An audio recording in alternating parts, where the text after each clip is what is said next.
Hey guys, so if you didn't know how pale I was, now you do. Welcome back to my channel. Today is snow day, day 3 here in North Carolina. We got 1 foot of snow, a little over it actually. I think we got 14 inches. And they've shut it down, guys. If you do not follow me on Instagram, go ahead and click down below and follow me so you can stay updated, because it's been interesting. Honestly, these last 2 days I have been super lazy, and it's kind of nice because I was so hesitant to travel over Christmas break because so much of my time is taken up with traveling, and I'm like, I just want to relax. Well, here's my time to relax. So I've been relaxing and I'm over it, but I'm soaking it in and enjoying it. If you hear that noise in the background, it's my washer machine. I haven't even, I don't know, I started to do some laundry, I started to clean, I purged some makeup and stuff, but I haven't really done a lot. So since we got this extra day again, I'm really trying to focus on cleaning today because I've been relaxing too much and haven't gotten that done. I was going to go into school because it is an optional work day, but my coworker is on her way right now and she's telling me that all these roads in my town are closed. So I don't think that's going to happen. So I did work on a little bit of school stuff yesterday. I'm getting reading groups together, guided reading. I keep saying, what did I say? Elementary adventures, but it's early adventures. She is amazing. She's also a 3rd grade teacher, and she is a 2nd year teacher actually. So we are basically on the same path, and she did a video all about her guided reading, so it got me motivated, and I set up different groups. I brought books home and I made questions. I read the books, got my groups ready. Don't know when we're going back to school though, so I just wanted to look over my plans today, but then it's kind of silly if I do that because I don't know when I'm going back to school. When I do go back to school, we have 1 more week and then it's Christmas break, so I don't know what we're going to do because we had all these fun activities planned. And I don't think we're going to be able to do some of them because we wouldn't have taught some of the material that will be on it.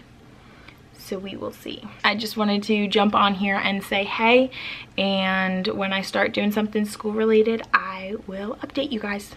So I have a spread here. That is not a chicken bone.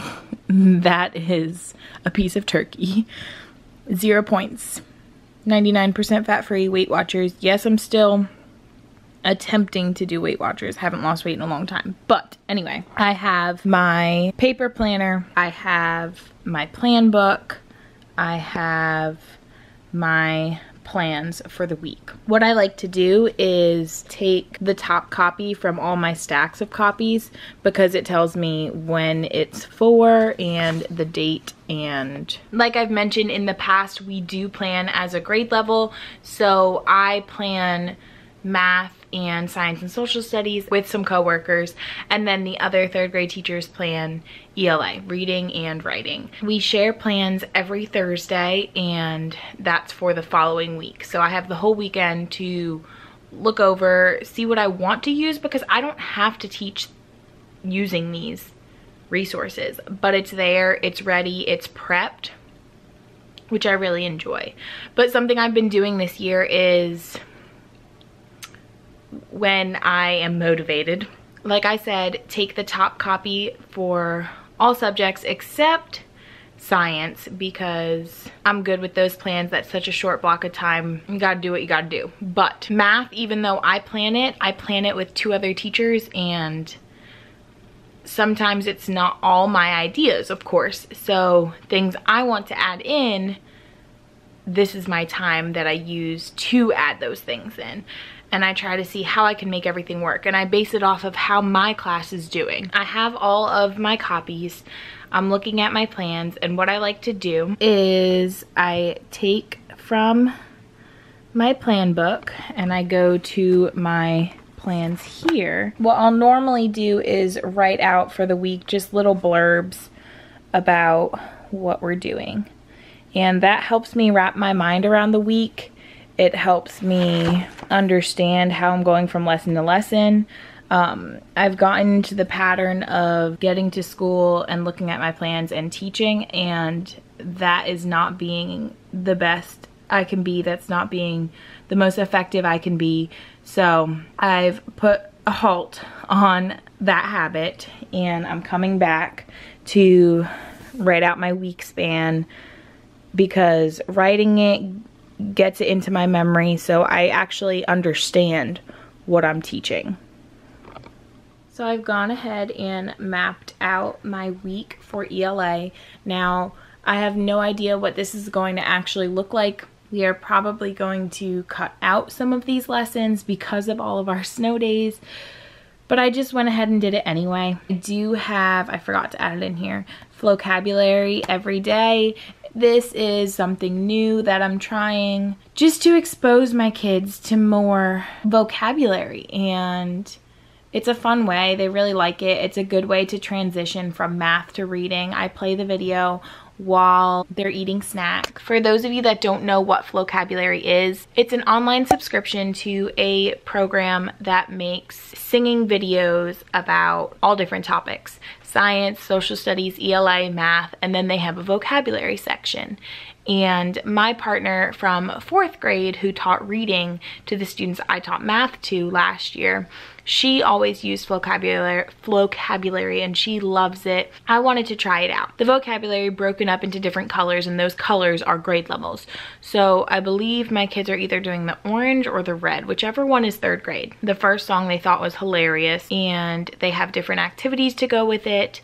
It's like little rap hip hop songs about silly creatures and things with the vocabulary words and the definitions in there in a sneaky way.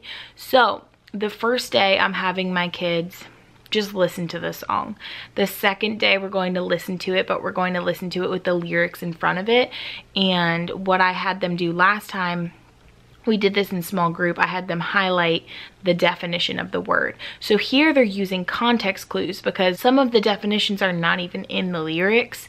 So they have to infer based on what they're reading what those words actually mean. So it gets good practice for context clues there. The third day I want to do the questioning. There's this thing you can press, and as the video is playing, it'll pause at certain points and ask the kids questions so they can interact. And we do this whole group. So I have a few kids respond just so we can build on our comprehension of what is going on. Again, they'll have the lyrics, a copy of the lyrics, so they can follow at their seat, or the lyrics will be on the board in the video. The last 2 days, I don't know if I'm going to do an activity with it after we play the video. It depends what's going on, what's our mini lesson that day.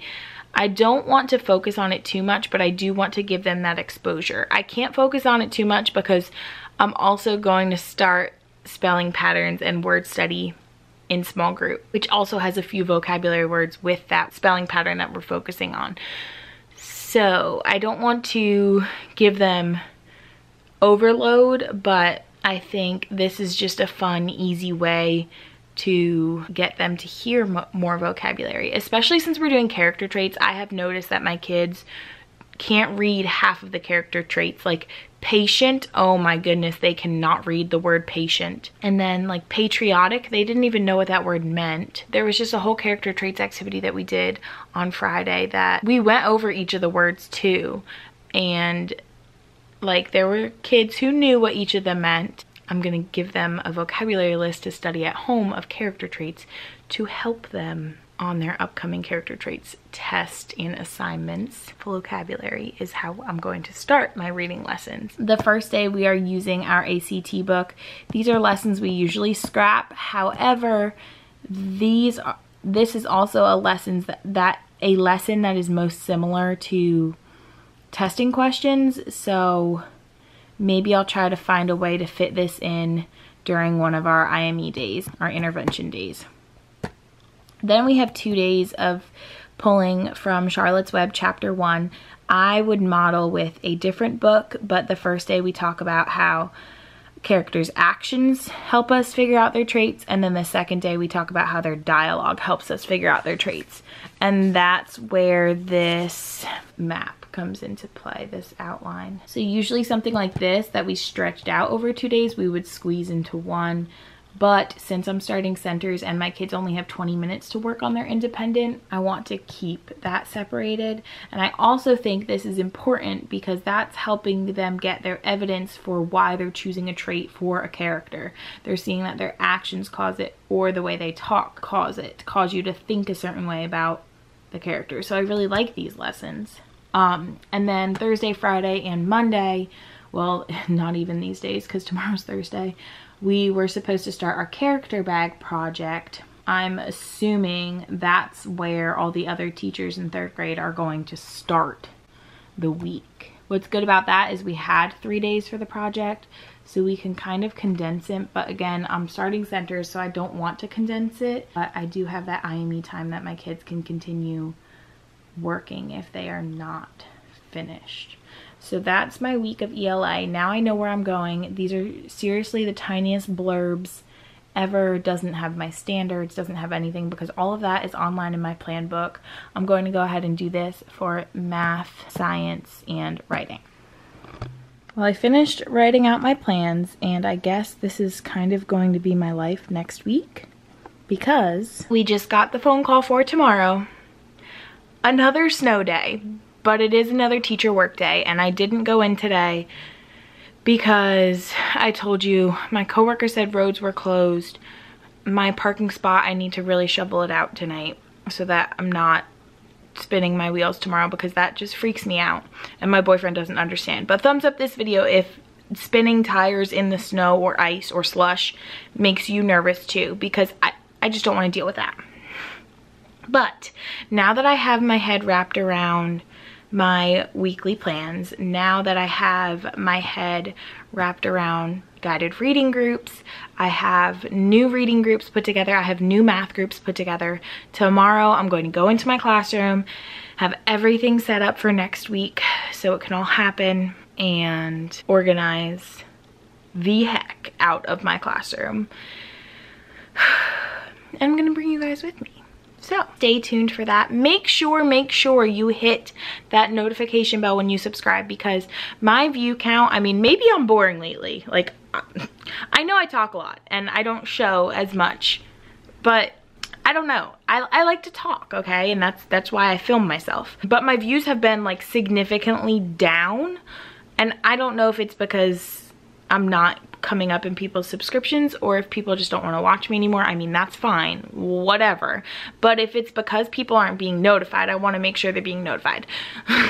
So if you want to see more from me, hit that button so you can watch my videos, because a lot of people are missing them, but you know, that's okay. I'm gonna go now because clearly I'm getting stir crazy because I've been at home for way too many days in a row, trapped inside. I mean, I've gone to the gym 2 days now, feeling good, but I've still been at home for a very long time. So thank you guys so much for planning with me today, and I hope you learned something new or just got some form of inspiration, and I will see you all tomorrow as I organize my classroom. Bye.